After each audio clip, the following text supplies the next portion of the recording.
وبعد والسلام على أشرف الأنبياء والمرسلين سيدنا محمد وآله وصحبه أجمعين. Pertama-tama langsung saja kita diberi kesempatan untuk dapat melaksanakan rapat kita mengenai koordinasi tentang strategi metode pembelajaran yang menarik. Baik, langsung saja saya persilahkan kepada Kepala Madrasah untuk melaksanakan, menjelaskan dan mengarahkan agenda rapat kita hari ini. Kepada Bapak Rosid, saya persilahkan. Assalamualaikum warahmatullahi wabarakatuh. Waalaikumsalam warahmatullahi wabarakatuh. Alhamdulillahirabbil alamin. Assalatu wassalamu ala asrofil anbiya wal mursalin sayyidina wa maulana Muhammadin wa ala alihi wa ashabihi ajma'in, amma ba'd. Syukur alhamdulillah kita panjatkan kehadirat Allah Subhanahu wa taala yang mana pada siang hari ini masih memberikan kita nikmat kesehatan dan kesempatan sehingga kita dapat berkumpul di ruang rapat ini dalam rangka mengadakan rapat koordinasi. Salawat salam tak lupa pula kita aturkan kepada Nabi kita Nabi besar Muhammad Sallallahu Alaihi Wasallam yang mana telah membawa umatnya dari alam kegelapan menuju alam yang terang. Yang saya hormati Bapak Ibu Dewan Guru sekalian yang dapat hadir dalam rapat koordinasi pada siang hari ini.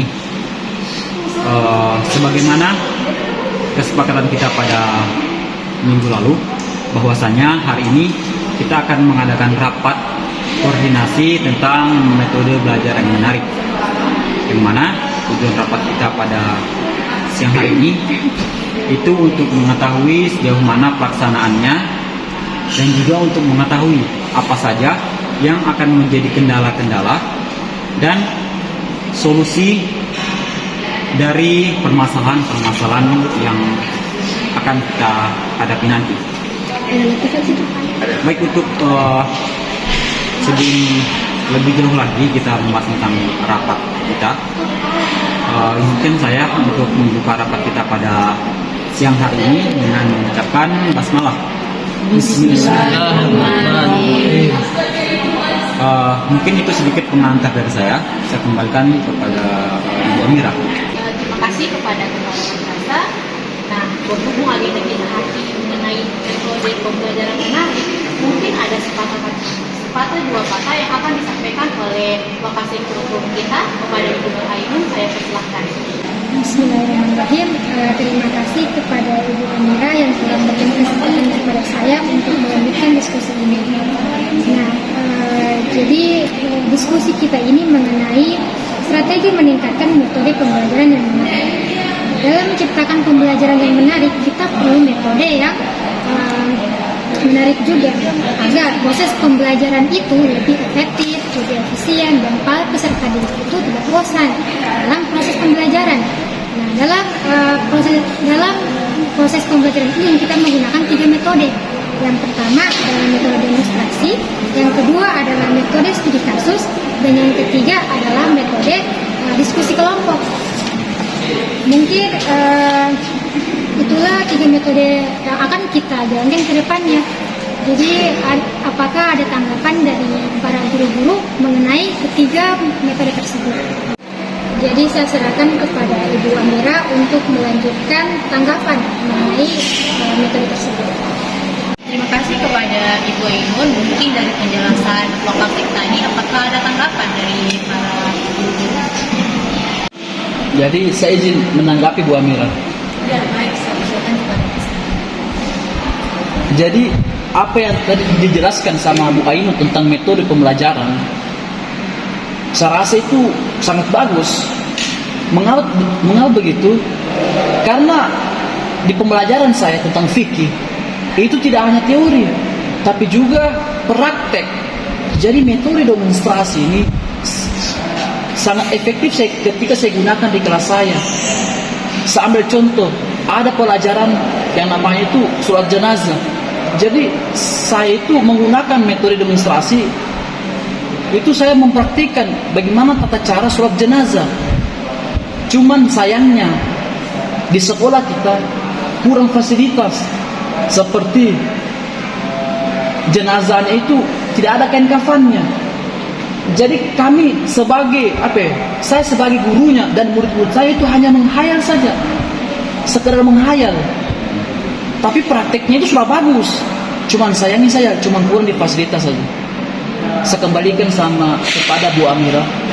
Terima kasih tanggapan dari Bapak Safar. Mungkin masih ada kendala dalam metode demonstrasi ini. Saya sedikit Bu Amira. Ya baik, saya persilakan. Baiklah, saya sedikit memperkuat apa yang dibilang Pak Safar. Saya setuju apa yang dibilang Pak Safar tentang metode demonstrasi yang kita gunakan. Ini sangat efektif. Hanya saja kita kurangi di fasilitas. Saya sebagai guru penjas dalam materi softball, saya ingin mempraktekkan. Cuman sayangnya sekolah kami tidak punya fasilitas tersebut. Tetapi di materi-materi lain sudah memadai. Saya kembalikan kepada Bu Amira. Baik, apakah masih ada tanggapan untuk masalah di metode demonstrasi ini? Baik, kalau memang tidak ada lagi masalah, kita beralih ke dua metode lagi, yaitu metode diskusi dan metode studi kasus. Nah, di antara dua metode ini apakah ada lagi yang bermasalah? Mungkin saya sedikit Ibu mengenai metode tentang diskusi. Iya, saya persilakan. Baik, hanya ingin memperkuat tentang metode diskusi ini. Saya sebagai guru bahasa Indonesia menggunakan metode ini kepada anak-anak didik saya itu sangat efektif, karena dengan metode diskusi ini saya bisa melihat ataupun memancing para siswa saya untuk lebih mengembangkan pikiran melalui timbal balik ataupun tukar pikiran dari siswa ke siswa maupun dari siswa ke guru, agar pembelajarannya tidak selalu monoton. Mungkin hanya itu yang bisa saya sampaikan. Saya kembalikan kepada Ibu Amira. Baik, mungkin tadi di metode diskusi itu tidak ada masalah ya. Berarti kita beralih ke metode selanjutnya, yaitu studi kasus. Mungkin dari metode studi kasus ini ada yang bermasalah di bagian metode ini. Saya sedikit Bu. Oh iya, saya persilahkan. Dalam metode studi kasus ini saya memiliki masalah Bu. Masalahnya itu sama saya sendiri, saya belum terlalu memahami tentang metode ini. Sekian dari saya. Baik, tadi kan sudah kita diskusikan mengenai tiga metode tadi, ada metode diskusi, metode studi kasus, dan metode demonstrasi. Nah, di sini terdapat ada beberapa masalah di metode demonstrasi dengan di metode studi kasus. Mungkin dari kepala madrasah atau lokasi kurikulum bisa memberikan solusi terhadap permasalahan yang kita alami ini. Saya persilakan kepada Bapak dan Ibu. Jadi terima kasih kepada Ibu Amira. Ternyata dalam mau menerapkan ketiga metode tersebut itu terdapat kendala-kendala tersendiri ya. Mulai dari metode demonstrasi yang dimana kendalanya itu ada dari fasilitas. Dari fasilitas yang kayak guru PAI itu kekurangan fasilitas seperti kain kafan dalam praktek sholat jenazah.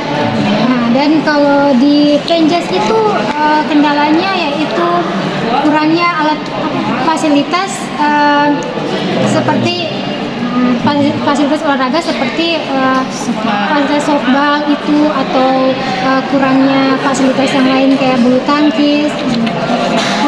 Dan kalau di studi kasus kendalanya yaitu guru-guru itu belum memahami sepenuhnya mengenai penerapan tentang metode tersebut.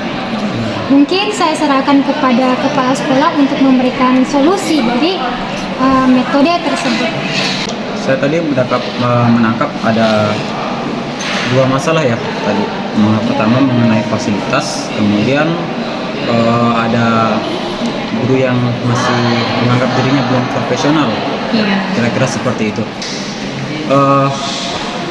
Kalau dari saya sendiri selaku kepala sekolah, untuk fasilitas itu untuk tahun ajaran baru itu nanti saya akan usahakan prioritaskan untuk pengadaan, baik dari apa yang disampaikan oleh Bapak Safar untuk pengadaan alat jenazahnya, dan juga untuk Ibu Era mengenai fasilitas untuk olahraga.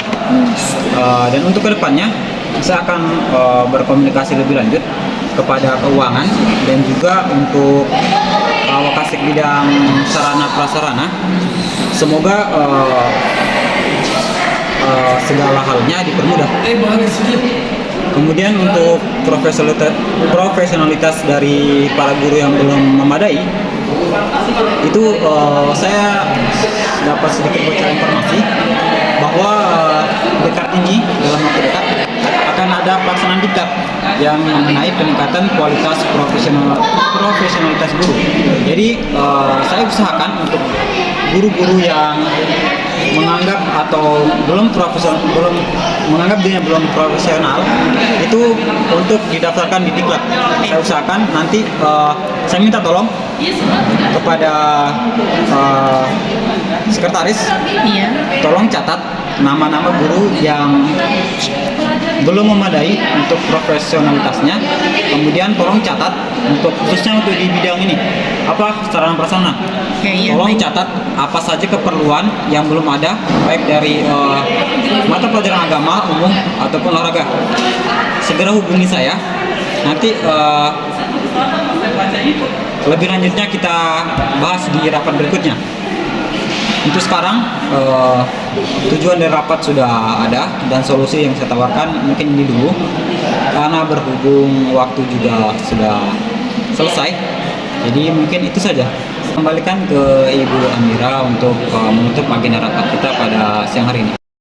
Baik, saya tutup rapat kita hari ini dengan mengucapkan hamdalah, alhamdulillahirabbil alamin. Saya akhiri, wassalamualaikum warahmatullahi wabarakatuh. Waalaikumsalam warahmatullahi wabarakatuh.